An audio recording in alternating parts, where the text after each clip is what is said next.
এখন কিছু ব্যক্তি বলছেন যে ভিডিও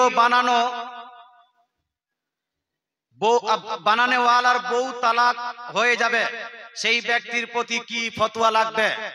ভিডিও বানালে বহু তালাক, হাসি ঠাট্টা হয়ে যাবে বাপ। মুসলমান ইসলামিক ভিডিও, টিকটকের কথা বলছি না। আপনার বিটি, আপনার কি বলছি স্ত্রী ওই টিকটক করে আপনার ফেসবুকে ছাড়বে, ইউটিউবে ছাড়বে, ইনস্টাগ্রামে ছাড়বে, সেটাকে সাপোর্ট করছি না।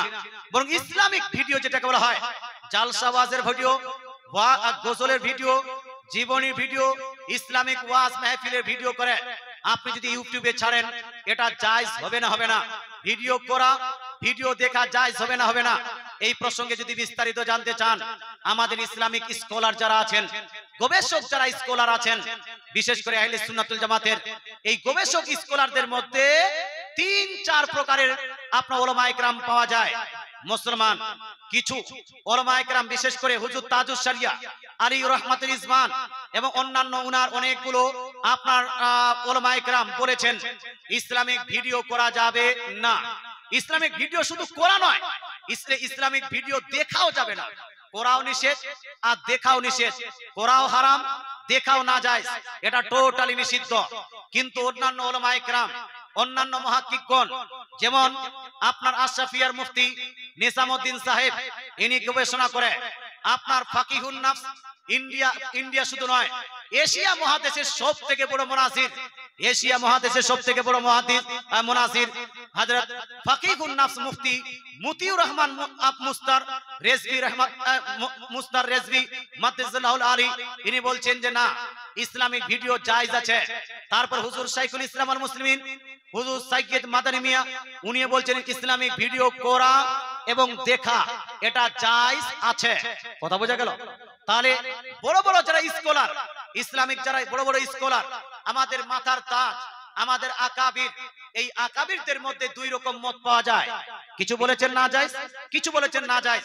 তবে আপনার জায়েজের পক্ষে এখন বেশিরভাগ বিশ্বের মধ্যে যদি আপনি দেখেন, বেশিরভাগ মানুষ, বেশিরভাগ উলামায়ে কেরাম, বেশিরভাগ মুহাক্কিক উলামায়ে কেরাম জায়েজের পক্ষে ফতোয়া দিয়েছেন। জোরে বলেন সুবহানাল্লাহ। কিসের পক্ষে জি? জায়েজের পক্ষে দিয়েছেন। এরপরও যদি আপনি বলেন না না আমি না জায়েজ মনে করব, আপনি করতে পারেন। সমাধানটা হলো এই, যেহেতু দুই রকম মত পাওয়া যায়, যে কোনো মত আপনি গ্রহণ করতে পারেন, যে কোনো মতের উপর আপনি আমল করতে পারেন। আপনি যদি বলেন যে আমি না জায়েজের উপর আমল করব, করতে পারেন। কেউ যদি বলে যে আমি জায়েজটার উপর আমল করতে পারেন, কোনো সমস্যা নাই। তবে এই ভিডিওকে কেন্দ্র করে বহু তালাকের ফতোয়া দেওয়া, এই আপনার ভিডিওকে কেন্দ্র করে তার উপর আপনার কুফরের ফতোয়া দেওয়া, এটা হলো আপনার নিজেরই উপর কুফরের ফতোয়া লাগানো, নিজেরই উপর আপনার কি বলছে মুসিবত ডেকে আনা। এই ফতোয়াকে কেউ যদি অ্যাকসেপ্ট করে যে ভিডিওকে কেউ জায়েজ করলে ওর বহু তালাক হয়ে যাবে। আপনি জানেন কেচুচা শরীফে যত বুজুর্গানে দিন আছে, সবাই ভিডিওকে জায়েজ মনে করে, তাদের উপর গোটা ফতোয়া লেগে যাবে। মারহারা শরীফে বহু আপনার বুজুর্গানে দিন আছেন, এখনো তারাও ভিডিওকে জায়েজ বলে, তাদের উপর ফতোয়া লেগে যাবে। আপনার কাটরা শরীফে অনেকগুলো বুজুর্গানে দিন আছেন, ইনারা ভিডিওকে জায়েজ বলেন, ইনাদের উপর ফতোয়া লেগে যাবে। মিশর আল আজহার ইউনিভার্সিটি, যেটা এখন বর্তমান আজহার ইউনিভার্সিটি থেকে পড়ে এসে যারা নিজেকে আজহারি বলে আখ্যায়িত করে, এই আজহার ইউনিভার্সিটির 99% বড় বড় স্কলার বলেছেন ইসলামিক ভিডিও করা এটা জায়েজ আছে। ইভেন আজহার ইউনিভার্সিটির আপনার যেটা দারুল ইফতা, ওই দারুল ইফতা থেকেও আপনার যখন কোনো প্রশ্ন করা হয়, সেটা ভিডিওর মাধ্যমে প্রচার ও প্রসার করা হয়। ইয়ামান ও ওমানের মধ্যে, কুয়েত ও আপনার দুবাইয়ের মধ্যে সুন্নি উলামায়ে কেরাম যারা আছেন, এরা আপনার 99% উলামায়ে কেরাম ভিডিওর জাওয়াজের পক্ষে ফতোয়া দিয়েছেন। হিন্দুস্তান, পাকিস্তান, বাংলাদেশের বর্তমান উলামায়ে কেরামের মধ্যে অধিকাংশ উলামায়ে কেরাম জাওয়াজের পক্ষে ফতোয়া দিয়েছেন, আমল করেছেন। সুতরাং এই রকম ফতোয়া যদি কেউ লাগায়, বহু তালাক হয়ে যাবে।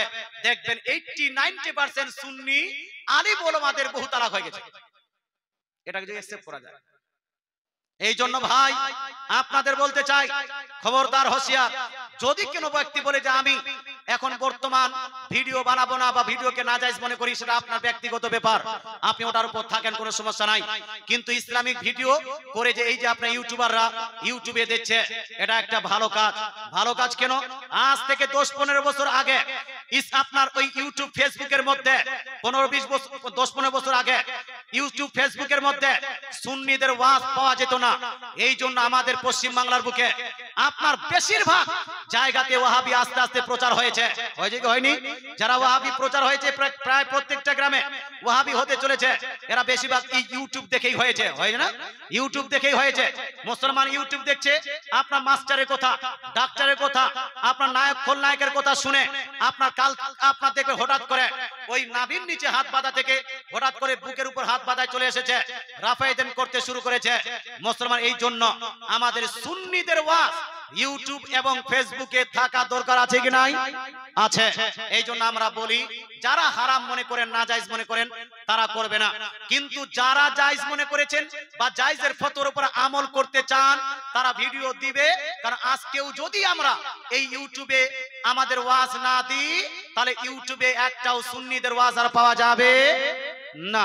আমরা মানুষকে বুঝাতে পারবো না। আপনি ঘরে ঘরে গিয়ে জালসা করতে পারবেন না বাপ, কিন্তু ঘরে ঘরে ইউটিউবের মাধ্যমে পৌঁছাতে পারবেন কি পারবেন না? পারবেন। ফেসবুকের মাধ্যমে পৌঁছাতে পারবেন কি পারবেন না? পারবেন। ইনস্টাগ্রামের মাধ্যমে পারবেন কি পারবেন না? পারবেন। এই জন্য আপনাদের উদ্দেশ্যে বলি, কেউ এই ভিডিওকে নিয়ে বাড়াবাড়ি করবেন না। যারা এই আপনার বহু তালাকের ফতোয়া দিচ্ছে অথবা কুফরের ফতোয়া দিচ্ছে, মুসলমান এরা বাড়াবাড়ি করছে। আমি আপনাদের বলছি যে এই বাড়াবাড়ি না করে আপনার মতটা আপনি আমল করুন, কোনো সমস্যা নাই। যারা আপনার জায়েজের পক্ষে আছে, ওদেরকে নিজের মতের উপর আমল করতে দিন। আশা করি আপনারা বিষয়টা বুঝতে পেরেছেন।